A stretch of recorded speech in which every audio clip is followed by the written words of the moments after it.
for all that fun stuff as soon as I figure out how to get us live. Good to see all you beautiful faces in the morning. Morning, everybody. Morning, buddy. How you doing? In Good the morning. office, bright and early. Fantastic. Love it. Love it, love it, love it. All right, we got a couple more people coming in. Did you guys get an email with the login information this morning? Yeah? Okay, cool. It went out. Awesome. Yeah, that was nice. Thanks. Appreciate Yeah, that. absolutely. I figured out how to mass email everybody too, which I promise I won't do often. But it's just a good way to like get in touch with everybody all at once on a Monday morning, rather than just posting on Facebook. So gonna chat about rates. So historically speaking, right? I'm going to share my screen so you guys can all see this fun stuff that I'm going to be looking at and sharing with you guys. Can you guys see what the Fred looks like? So this is a great analytical website. If you guys ever need to go and get some like hardcore data, you've got an analyst on your hands. You've got someone that's in great denial of that interest rates are still relatively low, speaking about in relation to what they've historically been. So this is what rates are going for today. They're in the sixes. We're in the low sixes, right? We spiked probably like in the mid to low sevens a couple months ago. And now we're back down to right around 6%. Let's just start there, right? Probably low sixes, high fives for some government loans, and we'll get into kind of why there's a difference between the two. But needless to say, your 30-year fixed conventional, you're putting down 20%, you're right around that low six mark at this point. So historically speaking, if we were to go back, right, let's go back to when it was 6% before. Hey, what do you know? 2008, the last like big recession. But look at what happened prior to that. I mean, rates were in the teens, y'all. Like, so I bought my first house. I mean, I'm sure people on here have owned homes before. I bought my first house in 2001. My rate was like in the low eights. And I was psyched to refinance at 6.75. Like, I was just pumped. I saved hundreds of dollars. And and people are complaining now about 6%, which is hilarious. But the reason why is because no one knows any different, right? Like, we've seen this for how many years now, being in the low threes, maybe even fours. And that was really done for one reason only, is the government was trying to spur the economy and keep it going and get it lifted up after that 2008 shenanigans that went down, right? They wanted to do everything they can. And how do they do that? They have very few tools in their hands, right? They can print money and they control the interest rates. So because they can control the interest rates, they can't control the mortgage rates, but what they can control is what they charge banks. And in turn, the banks will then lend that money out, right, for a margin, and the banks have to make money. And so they re-lend it and they capture the difference. So historically speaking, we're still relatively low. Naturally speaking, if you were to take a look at what these rates have done over the years, right? Can you guys see this? Is this too small? If I make this a little bit larger, can you guys read that? Much better, thanks. Okay, cool. So, I mean, look at back in the 70s, 7.23, 80s, 9% average, with a high of almost 19, right? 90s, we were in the mid sixes. The 2000s, this is where it started coming down. And that's only because, like I said, the government had to step in and save the economy a couple of times. And so this is where it started to fall. And the problem is that you've got this entire generation of Gen Zs now, I guess we're into Gen Zs. Millennials kind of already past that median age of 33 where people start buying homes, right? So now we have our Gen Zs that are getting into the marketplace. And they know nothing except for, hey, rates should be below 4%. And they really shouldn't. They actually live between 4 to 6%. As you guys can see, that's kind of the natural ongoing average, like over the past 50 years, is somewhere between 4 to 6%. And actually, it's a moving average, right? So does this make sense, you guys? Like looking at these numbers and kind of trying to put things into perspective as to what they look like historically, right? They're not that bad. The good news is that we know that they're eventually going to come down again, right? And why are they going to come down? We're probably getting into a recession. We don't know. It hasn't been technically called yet, but we're probably getting into it. And what's a government going to do when we're in a recession to help us get out of it? They're going to help us by lowering the interest rates again, right? And what's a recession? It's when the entire economy is contracting. And that's really the purpose of them spiking these rates, is to slow that demand, contract the economy, okay? And that's going to wind up lowering our rates. They're going to have to in the near future, all right? So take a look at what rates are doing recently, right? Can you guys see this chart here? Should I make it a little bit bigger? Yeah, make it a little bit bigger. Okay.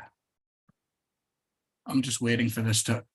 Okay, so I kind of widened this out all the way back to, hey, where'd you go? 2020 over here. Let me go max and see how far out we can go.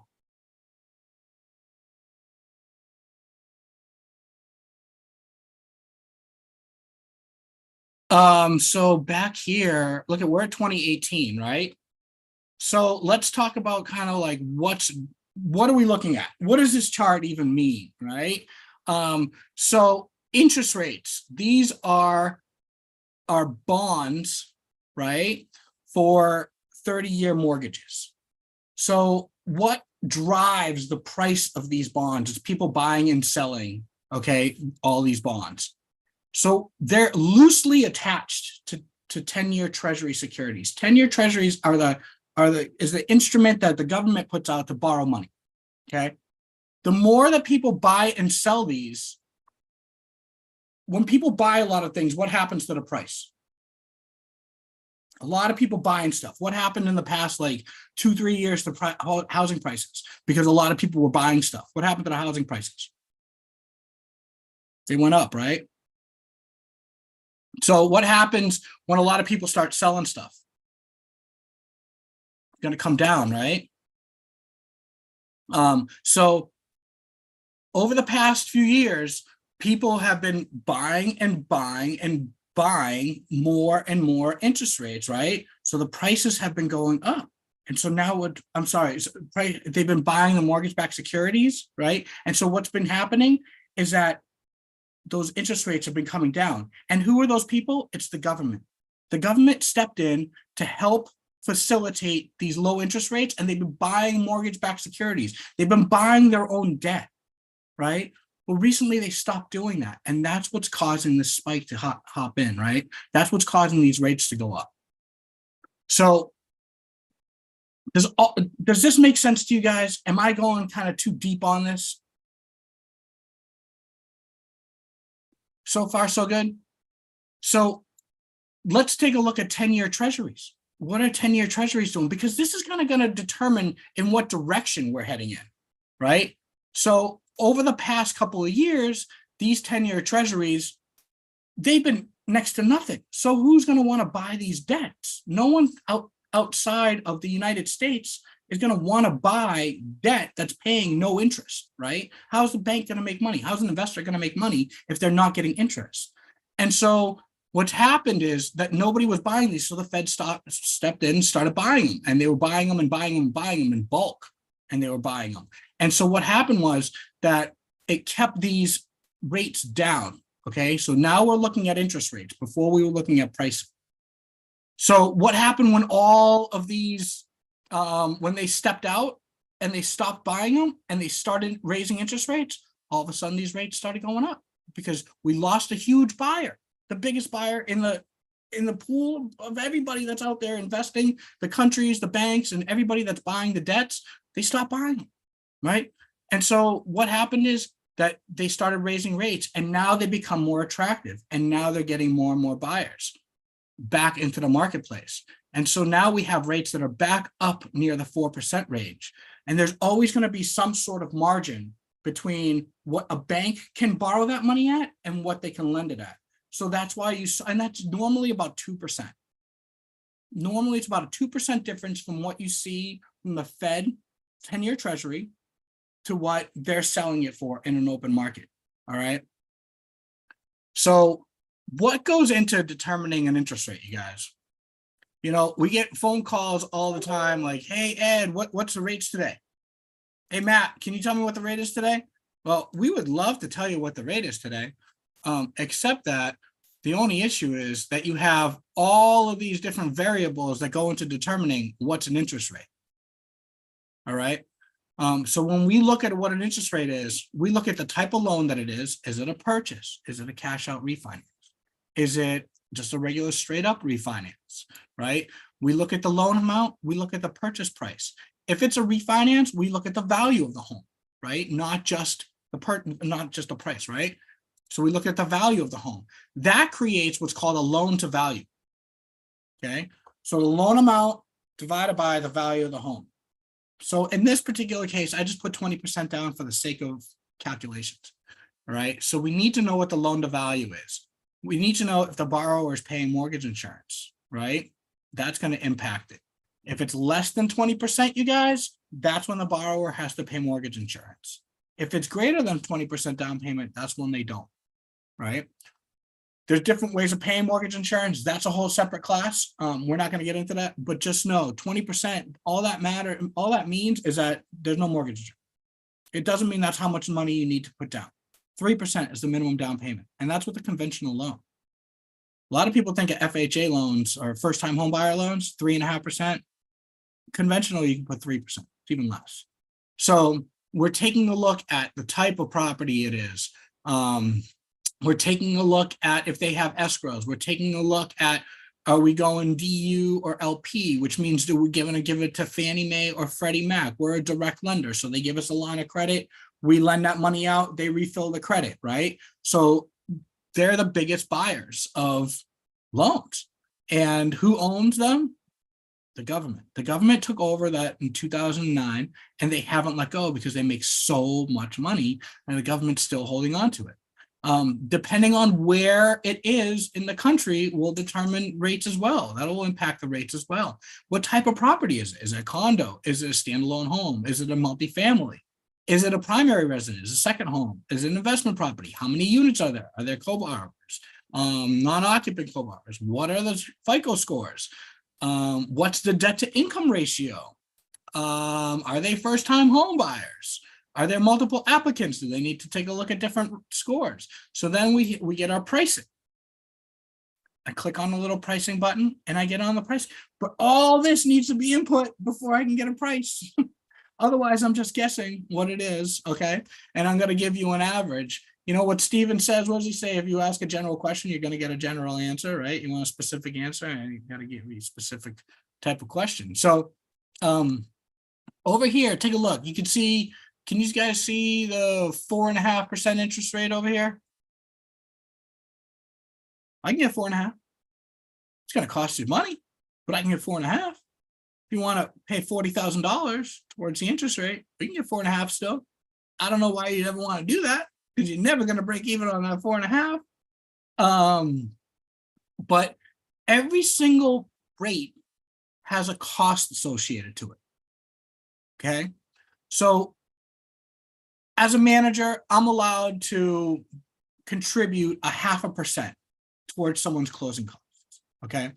And so what is a point? So these are all points. Have you guys heard of the terminology points? What's a point? Do you guys know what that is?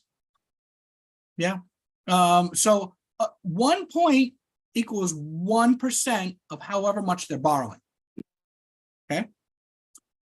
1 point is also equal to 100 basis points. So when I say 50 basis points, I mean 0.5%. That makes sense?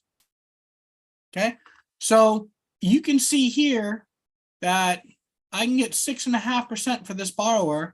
It's going to cost them 3/8. $1,767 for a $470,000 loan. And they've got pretty decent credit, 744. Okay. So I can go lower. We want to be at 6%. I could be at 6%, but they're going to pay 1.5 points.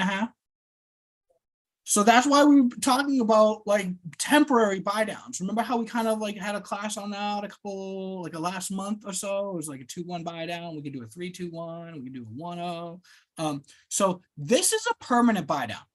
When you pay points to buy down the loan, you're prepaying the interest, okay, up front, and you get a lower rate during the course of during the term of the loan. So that made sense when rates were like, 3% and you wanted 2.5%. All right. And you did the math and it cost you a point to get all the way down there. It cost you $5,000 and it would break even in 2 years. Great. Anything after that 2 years is gravy. Like all that savings every single month. I spent $9,000 to buy down my rate to 2.5% on my house. I've already broken even and then some. Okay, because you just do the math, and we'll help our clients do the math. We'll show them like 8 or 9 different rates and be like, hey, these are the ones that make sense. Take a look at them and let me know. Mateo. Yeah, it might be beneficial to show them just exactly what you're talking about on this rate sheet, right? Because if you were looking at this rate sheet, it kind of, to somebody that doesn't look at it every day, it might just look like a blur of numbers, right? But when you're going down the line, you could see that it might be beneficial for you to maybe buy it down a little bit because of the difference between the 7.187 and the 6.875 they're the same cost. So why would you take a higher rate for the same cost? And you bring up a good point, right? And why are the rates? So you figure you prepay the interest to get a lower rate. The inverse is also true, you guys. If you take a higher rate, you should get paid by the bank. You get paid that interest. But look at these rates, they're, a 1/4 point difference. Why is that? You have active money managers in the background buying and selling mortgage-backed securities, okay? And the complicated part is on the back end, in the secondary market is what it's called. There's a demand for certain rates. There's a demand for certain investment, right? So they may want 6.625. They may not want 7.187, so they jack the price up. Does that make sense? So these are all controlled through daily trading. Every bank works the same way. So what Matt and I's job is, bottom line, is to look at, hey, where's the best bang for the buck? What makes the most amount of sense today in locking in our rate? How long are we locking it in for? Because I can lock it in. Look at you guys. I can lock it in for 360 days if I want. You're going to be paying money to lock it in for that long, but we can lock it in for a whole year. That's one of the most liberal lock-in agreement like in the marketplace, but that's specifically for new construction, right? Because we don't know when it's going to come due. So there's terms to anything over 180 days, but we can lock in as long as we want. If we lock in for 15 days, it's even less expensive. Okay. Questions? I know I'm kind of going at pretty lightning speed. Does anybody want to jump Eddie, in? when you talk about expensive, can you give us an example of like a 15-day or 30-day Yes. lockdown, what that would be? So every 15 days is 1/8 of a cost or A loan 1/8 amount? of a benefit. What's that? So 1/8 of the loan amount? Correct, will be the cost. So watch this, right? So this 1.5, 6.375, if I change it to 15 days, it's going to be 1.375.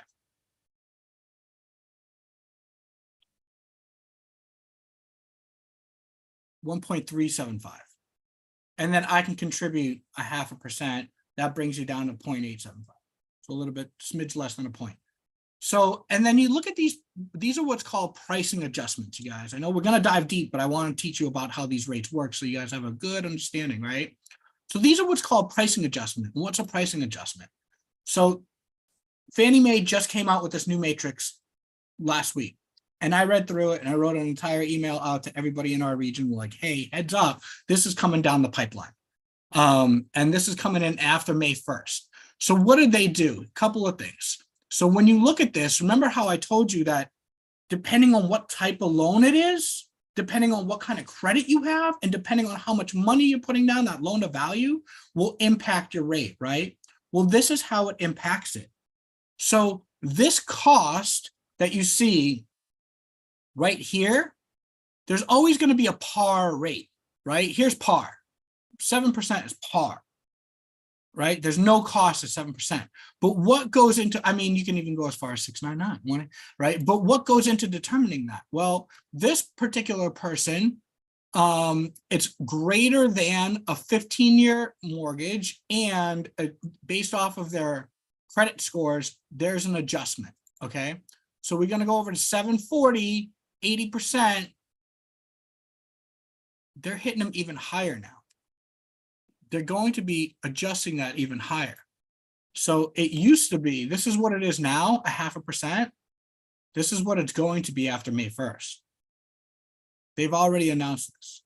They're making these changes. So what they're doing is they've actually created additional tiers, credit tiers, below 640 and above 740. All right. And they're basically, it used to be, hey, you have over 740, you got AAA credit, all the rates are going to be the same. Don't even worry about it, right? Don't run your credit because it's not going to make the slightest bit of difference. Now it's going to make a little bit of a difference. It never was like this before. Okay. So what the Fannie Mae is doing is like they have this grand gesture to help low income, moderate income families purchase homes. So how are they doing this? Is they're going to make it more expensive for people that have paid on time, that have made all their payments, that are religiously buying homes that with good credit, and they're going to help the people with poor credit by subsidizing their rates down here. I don't necessarily agree with the politics of that. Like, you should be rewarded for making your payments on time. You shouldn't be penalized for it. If you have better credit, you should get lower rates, but now the rates are going to actually go up a little bit, which I don't agree. But that's kind of just the nature of the beast, and we have to work with it. But you understand that, hey, if you have a low credit score, and even if you're putting 20% down, and I'm talking low 720, it's not that low. But your interest rate is being adjusted by 1.25% in cost. That's a big number, you guys, right? So now we're buying a condo on that same note, and you're putting 20% down. Hey, guess what? It's another 75 basis points because you're buying a condo. And why is that? Because condos are more riskier investments for big banks because they're the first ones to go. When the market turns down, people walk away from their condos because they're usually stepping stones to buying homes. So they're riskier. So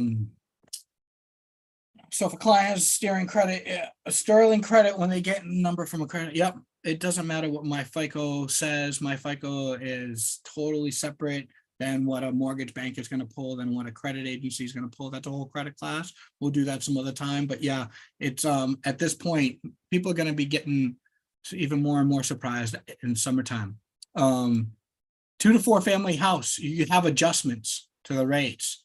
High balance loans, you have big adjustments. Remember I mentioned this last year. They added this adjustment. This was never there prior to last year. But when you high balance is over 726,200 here in San Diego, all the way up to 977, you have another adjustment. I mean, and this is across the board, you guys. This isn't just us. This is Fannie Mae. This is everybody that sells their loans to Fannie Mae, which is like 99% of all the banks out there, right? So this is for different loan features. That's why I was saying, like, it's so important to know it's an adjustable rate mortgage. It's an investment property. Look at investment properties, you guys. 20% down all the way almost to 25%, 3.375% adjustment. Now, that's not to the rate. I want to be very clear with you guys. That's not to the rate. That's in the cost aisle. Okay, so the cost of that rate is more expensive. But I mean, look at it, 3.375 basis points, $17,000 on this loan, like on a $471,000 loan. That's if it's an investment property, right? That's the additional cost that it would take to buy down that rate to the same if it was a purchase property. So Eddie, just for clarification, Yes. let's say you got someone buying a condo, so that's 0.75. Let's say their, just for 20% even down. numbers, let's say their credit score was 725. So add those two together, that would be 2%. Depending on what they're buying that condo for.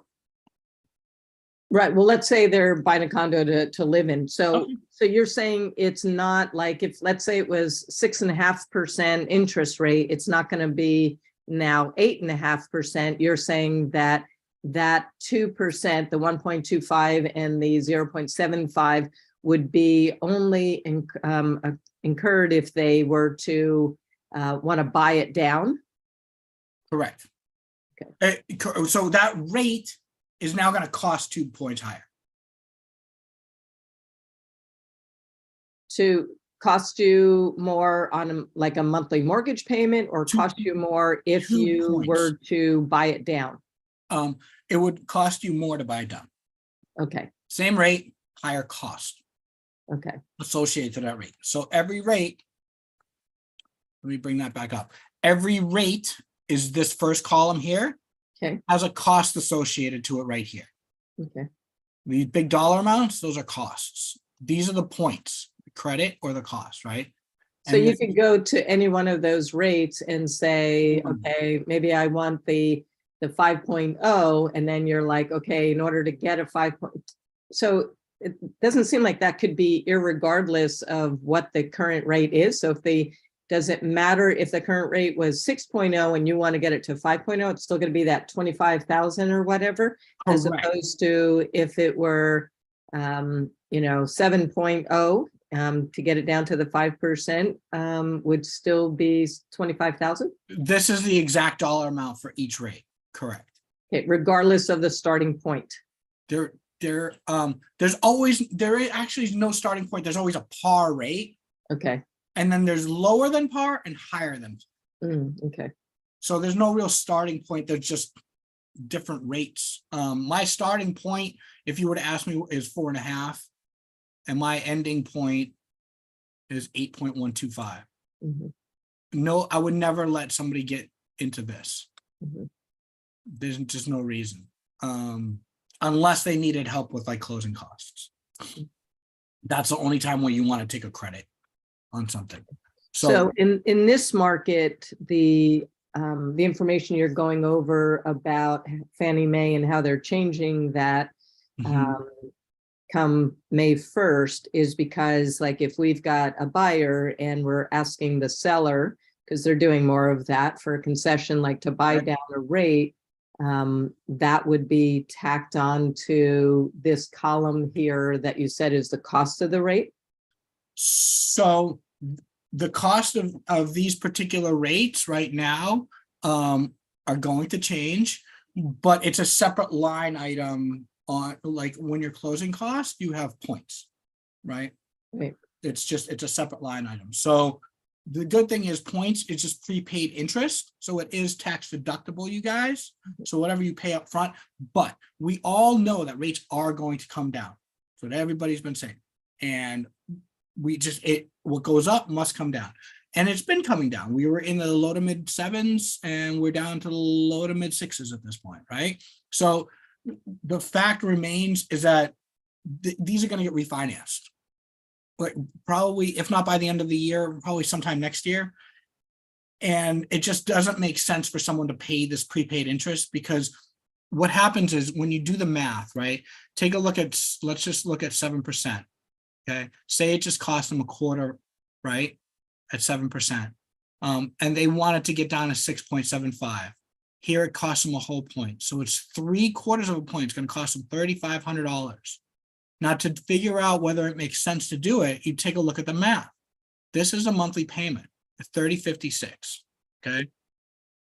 When you take $30.56 and you subtract 31, 34, you've got Yeah, a how difference many of months it would take. $78, right, per month that you'd be saving in buying it down by paying this 33.54. So then you take the 35.34 divided by the $78 that we just calculated for a monthly savings, you get 45 months of break even. Once you hit that 45-month mark, anything past that, you're saving yourself $78 a month. Okay, yeah, but that's gonna Anything- be like 3 3/4 of Yeah. a year, yeah. But we all know that people are going to refinance before then. Mhm. Okay, so that's why it doesn't make sense to do that. So what I try to do is kind of get as low as I possibly can with clients. So right now I'd be able to get 6.625 with an eighth of a cost. Like if it's an eighth, like it's most rates, you very rarely do you ever get a par rate per se. There's always going to be a little cost or a little credit. This is a 15-day lock. So again, it really depends on the individual. But I would try to get this person 6.625 for a conventional loan.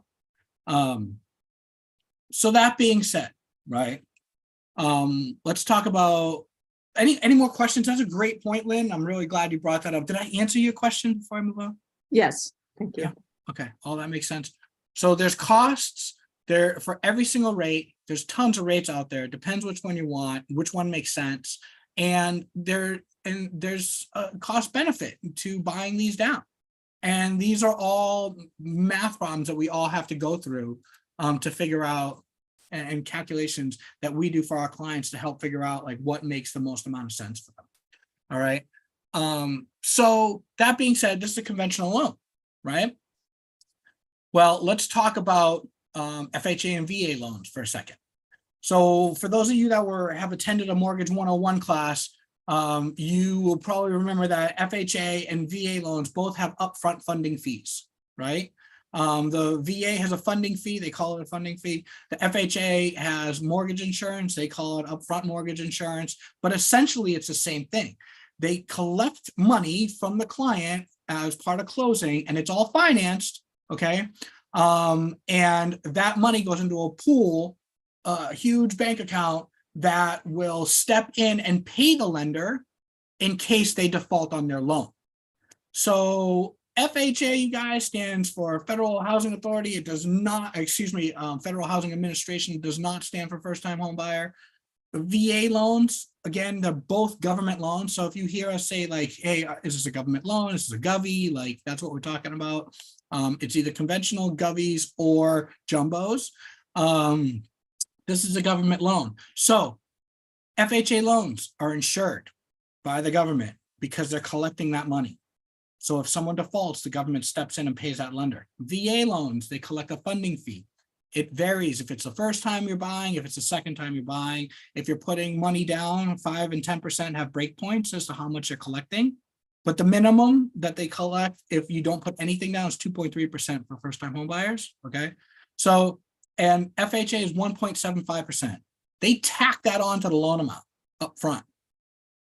So the VA guarantees their loans, FHA insures their loans. Because they have the government support, right? It alleviates some of the pressure on a lender. It alleviates some of the risk in lending to that client for the lender. And so what they do is they lower the interest rate.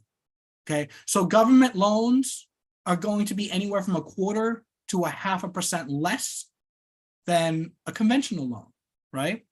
So for giggles, let's take a look at this. So where were we? We were at like 6.625-ish for an even here. I'm going to just take a snapshot of this real quick.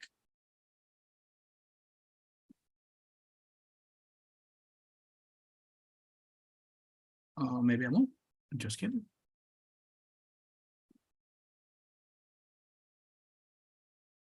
I'm going to come over here and take a snapshot of this so we can go and compare.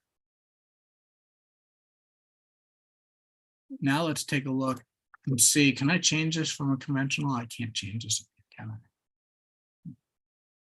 Boo. let me go and change this real quick. Don't worry, I got rid of all this person's personal contact information. I'm not sharing live file with anybody. So we're gonna go from a conventional 30-year fixed, and we're just gonna choose a government loan.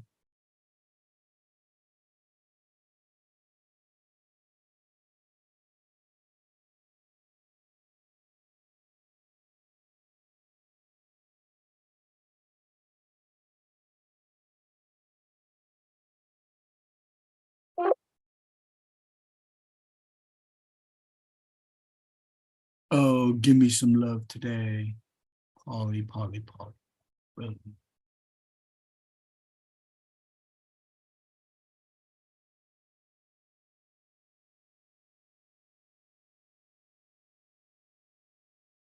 Take a look. 5.75. I'm at 3/4 here. Oh, sorry. This is switch it up to 15-day. So I'm at 5.75 here, almost a full percent, you guys. FHA versus what conventional is doing. Big jump. Makes a big difference. So as a responsible lender, my job is to make sure that I am quoting and giving all of the right options. So we're And gonna, that, could you do maybe a comparable one, since 5.75 isn't on the conventional one? Could you use like 6%? Yeah. Because both of those show up. sure. So here's your 6%, 0.375, so it's a 1.5 less. But remember, on this 6%, we had adjustments to the interest rate, right? We had FICO adjustments, and then we had what else do we have? It was a condo adjustment as well, right? And so here we don't have that. Government loans don't have those adjustments like Fannie Mae and Freddie Mac conventional loans. Government loans, they don't. They have simple credit score adjustments. So is that, this example, is that with the VA, which is? Yeah, down- FHA and VA are going to spit out FHA the same. gets third. Yeah, FHA and VHA. Question, Yvette, are we now saying it's no longer top tier with 740? We're now, yes, come late spring. Yes, Yvette. That is what I'm saying. They're changing it. So right now, and so be mindful, you guys, like this is going to impact everybody across the board. So in a couple of months down the road, when you had somebody that was pre-approved now, they're going to have a different rate. If rates haven't come down and the rates are actually the same, they're actually going to have a different rate because these adjustments are going to make it a different rate. And they're going to go up. Not only that, but they put very specific verbiage in here stating that they're going to be, so the where is it? That they're anticipating that it's going to create more and more, it's going to create more and more declines for these rates. And it's going to be harder to qualify for them. So they're now actually adding in a separate debt to income of over 40%. They've never had that. And so that's if you're like going from 40 to 50%, right? In your debt to income, now they're going to hit you for doing that as well. So yeah, that they've put in a lot of new little rate adjustments, and they've changed the way that they're making those adjustments. So do you anticipate seeing more FHA loans over conventional if that's the case? Like why wouldn't FHA is really that route? FHA is really for credit challenged individuals. It's going to come down to when we're getting into escrow to calculate the differences, and to take a look and compare and contrast the two loans. I don't recommend an FHA loan if people are putting money down. It doesn't make any sense, because if you're putting the 20% down, you don't have the mortgage insurance, right? So even that difference in interest rate is usually not going to be anywhere near what mortgage insurance is going to cost you. Additionally, FHA, the mortgage insurance doesn't just go away. You have to refinance it, Whereas conventional, if you were to put 10% down and your property appreciated, or you did work to it and got it reappraised, and you raise the value of it, you can get that mortgage insurance removed. So everybody's very, very specific. That's why we're mortgage doctors. Like we need to examine each patient individually. And granted, we don't need blood work to give them a diagnosis and a prescription. We do need their documents, and we need to get their application so we can go through all these numbers and figure out what's right for them, what loan we should be using for that particular person. Everyone is so unique and so different. There's not going to be two that are ever the same. So do I think I'm going to see more FHA loans? I don't know. Doubt it. It's for credit. You had said a percent that people have to pay essentially out of pocket if they have an FHA loan since it's insured. What was that percent? FHA mortgage insurance will pay 1.75% up front. And then VA, there's a little bit of there's a table to it, and it's in the Mortgage 101. And I can post that, but it's 2.3% if you're a first-time home buyer, 3.6% if you're using it for subsequent use, and you're putting no money down. That's for VA? Yes. Yep. So I wanted to show you guys. So this is purchase money, right? Adjustments, cash out refinances, same adjustments. Cash out refinances. There's also mortgage insurance minimums, and I was looking for, so what they did was they got rid of the investment. Sorry. Here's your investment. Here's your second home. These are the changes that they made last year. They didn't have it on second homes. People were buying second homes at rates for owner occupied, and now they're the same rates as investment properties. So questions, you guys. Lynn, thank you so much for the conversation. I love chatting about things, going back and forth and answering questions you guys might have. John, you're totally upside down. What's the credit score that you recommend for FHA loans? So once it crosses that 700 threshold, that's when we start flip-flopping back and forth and taking a look at the difference. Usually under 700, you have, prior to this, what they did here, but before, when you were looking under 700, you would have higher impacts to your mortgage insurance. Okay, but if you don't have mortgage insurance, then again, it's a separate calculation. So we got to kind of look at what that 1.75 upfront mortgage insurance does to the loan versus a slightly higher rate with no mortgage insurance. So there's all sorts of calculations that we have to do with the FHA because of that MI versus a conventional, depending on how much money they're putting down. Okay, so it depends on the down too. Yeah, that's. I know there's so much that goes into determining what an interest rate is, you guys, right? Like y'all thought oh, hey, what's today's rate? Like, this is today's rate, no problem, right? But it gets really complicated when you're trying to figure it out. And the great thing is, right, the why I love being a banker versus a broker, I don't get to determine what the rates. I have nothing to do with the rates. Like Movement Mortgage puts out the rate sheet every day. And at the end of the day, most banks are usually within 1/8 or 1/4% of each other. Interest rates have become more or less a commodity at this point. And the reason being is because if I'm 0.5% higher than anybody else, no one's ever going to do business with me. Right. So every bank has to be competitive. However, at the same token, you have brokers on the other hand, right, that they control the rate that you get.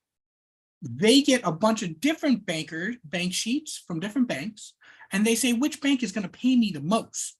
Which rate did I sell this person? Right? They're like, okay, I sold them 6.5. Now, where can I get paid the most amount of money for this 6.5? And then they'll go and they'll give that file to that bank, right? Because they actually get to make more money. I get paid the same amount just based off of how much people are borrowing. these guys get paid off of that interest rate. So to them, it makes more sense to send it to a bank, even if someone's paying a little bit of a higher rate, because they're making more money. And then you hear them saying, "Oh, well, I'll buy down your rate." They're not buying. They're chipping in a little bit of their commission because they're ripping your head off on the rates to begin with.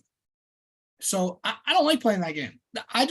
It's great to be just straightforward. Like, here's what the bank's rates are. This is what it is, and I'm just going to provide you with a great level of service, and that's why people want to work with us. At the end of the day, right? These rates are going to keep following this trend. If you guys ever want to look at what today's rate is, this is a great website, y'all. I'm going to copy it and paste it right into the meeting for everybody. It's called Mortgage News Daily. You can go on here, click on subscribe in the upper right-hand corner. And you can get an email every day at the end of the business day around 4 o'clock. They send out emails with an update for the day. Every day is a little bit different, but they give you the average rates across the board. It's not affiliated to any bank. It's a guy out there that loves numbers and created this website, and it's a fantastic website. It's not affiliated to anybody. They're very impartial when it comes to the news and when they're talking about rates and real estate and what have you. But it will tell you, here's what the average 30-year fixed is. Here's what a jumbo loan looks like. Here's where your FHA loans. I mean, and we're right in line with this kind of stuff. But again, just keep in mind that every one of these quotes has got certain parameters to it, right? So like I said, everyone's going to be within 1/8 to 1/4% on average. When you click on one of these and you take a look at the rates, and they'll break it down even more for you when you actually click on it. You can read the most recent email that they sent out, and they'll have a link to this email. And they talk about trends. They talk about what's going on with mortgages, what to expect, how applications look. And this is the demand side of our business. Like whenever Ashley is talking about her stats, that's the supply side, right? Of course, you can kind of get the implications of the demand side by looking at how much was sold, but you're limited to what's for sale at the end of the day, right? Like, can't buy stuff if it's not for sale. But this is going to show you when you're looking at purchase applications, refi applications, you're going to see that, hey, the demand is increasing for people out there trying to buy homes. This is nationwide, obviously. It's not just in San Diego. But they've got really good insight for mortgages and how it intertwines with real estate. And they have a whole separate real estate section. Housing data, if you guys are ever looking for housing data, they got a ton of information on it in here too. Was this helpful, you guys? We're going to leave you guys a little bit smarter today, hopefully. Yeah, it was helpful, Yeah. Eddie. Thank you. I did have a question. I'm not sure if I understood you correctly. I thought at one point you had said government loans, which I'm thinking are VA and FHA, that government loans are going to be 1/4 to 0.5% less than conventional loans. Did I mishear that or misunderstand it? Yeah, yes, they will be. And the reason why is because you have FHA loans that are insured by the government, and you have VA loans that are guaranteed by the government. And because the government steps in and alleviates some of that investment risk, right? An interest rate is strictly the amount of risk that the bank places on a borrower. So if there's less risk, the rate's going to be less. There's more risk, the rate's going to be higher, right? So that's why I was thinking if there would be more FHA loans, because if it's less to begin with, and then it doesn't have the Fannie Mae and Freddie Mac, implications coming up. Yes, but there's mortgage insurance. There's upfront mortgage insurance that jacks your loan up by almost 2%. Okay, so that's where it would be like 2% instead of the FHA is 1.75. That's what I meant. It's And 1.75 versus 2.3%, correct. Or Okay. 2.6%. So again, that upfront number, you remember at this point, it's like $700 is about $100,000 in purchasing power, right? So it's about $70 for every $10,000. So you wind up moving that rate a little bit. and you're gonna increase that monthly payment. You bump it up, 1.75 of 500,000, is almost $10,000, right? I mean, you're gonna move that payment up about $70 a month. Plus you have a slightly lower interest rate, but then you have mortgage insurance. So all these variables kind of tilt the equation, right? That mortgage is just a really complicated math equation. And so we have to take a look at multiple equations to figure out which way is the cheapest way to finance this property. And that's our job. So Lynn, just for this conversation's sake, I actually have a borrower who was thinking about going FHA or putting 3% down, and apples to apples on that 3% down versus the FHA's 3.5% with mortgage insurance and all that stuff. FHA was $17 more expensive. Okay. So it's A month actually with a lower interest $17 rate. more. Okay, Yeah, for that particular loan scenario, right. it was $17 more. So it had a lower interest rate. It had all the bells and whistles, but conventional side by side to FHA, conventional was actually more advantageous for the borrower in this specific scenario. Okay, all right. But we broke both scenarios down, showed them both side by side and said, Mr. and Mrs. Borrower, what's more advantageous for you and why? So, and that's what we do with our clients is we use this software here. It's called Mortgage Coach. And I'm sure those of you guys that have given us a lead and we've gotten them pre-approved, you guys have received a pre-approval email with this link in it, right? Well, for instance, that we compare all of these loans for our clients. This particular client, we're just going a conventional 3% down because we already did the math. And he didn't want to see FHA. FHA's got its own limitations when you're putting that little down. Especially if you're going to buy a condo, right? And a VA loan, especially if you're going to buy a condo, because now it has to be approved to the VA or for the FHA, whereas with the conventional loan, it doesn't.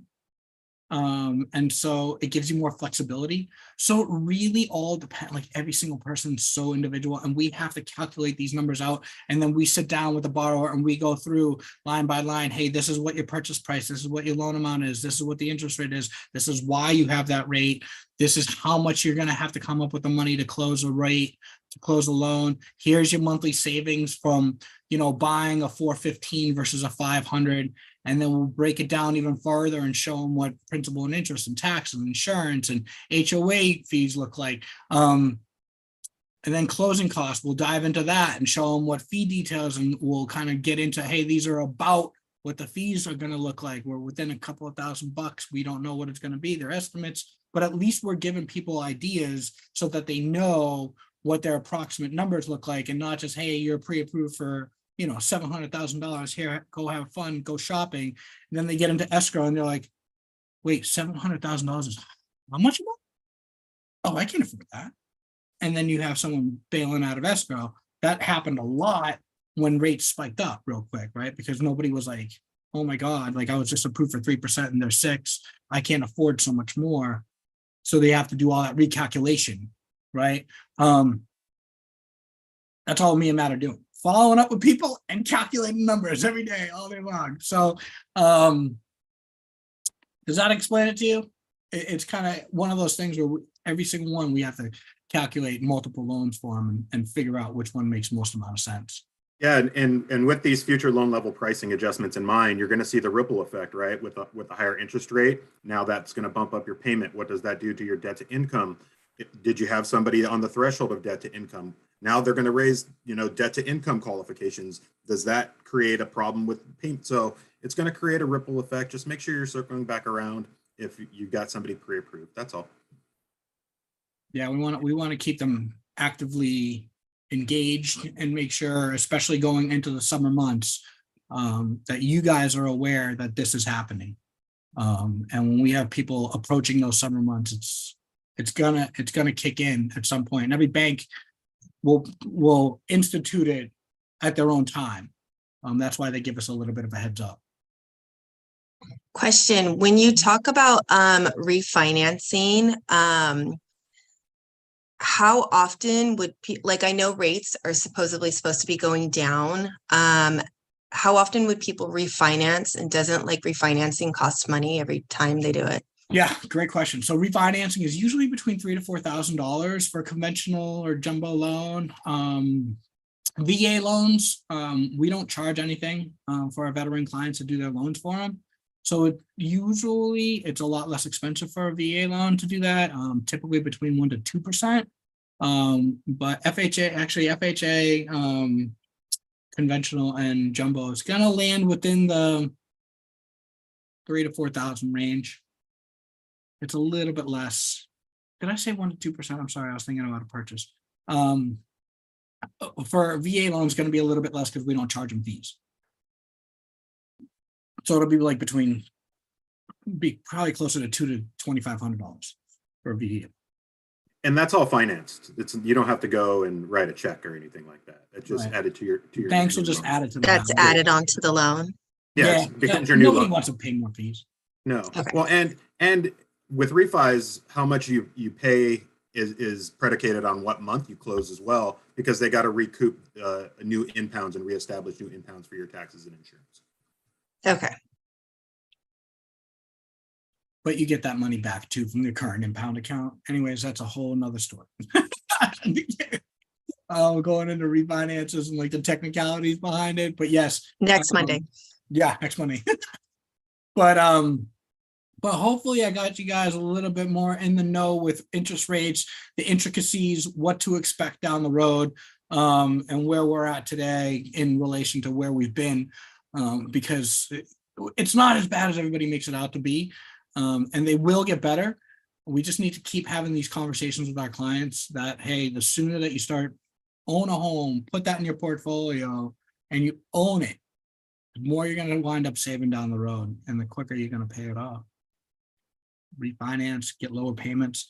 We got to be all on the same page. And that's why I love seeing all your faces on Scripps practices, because that just puts us right in the same conversation, coming in two different ears with the same client. It'll eventually get through to them.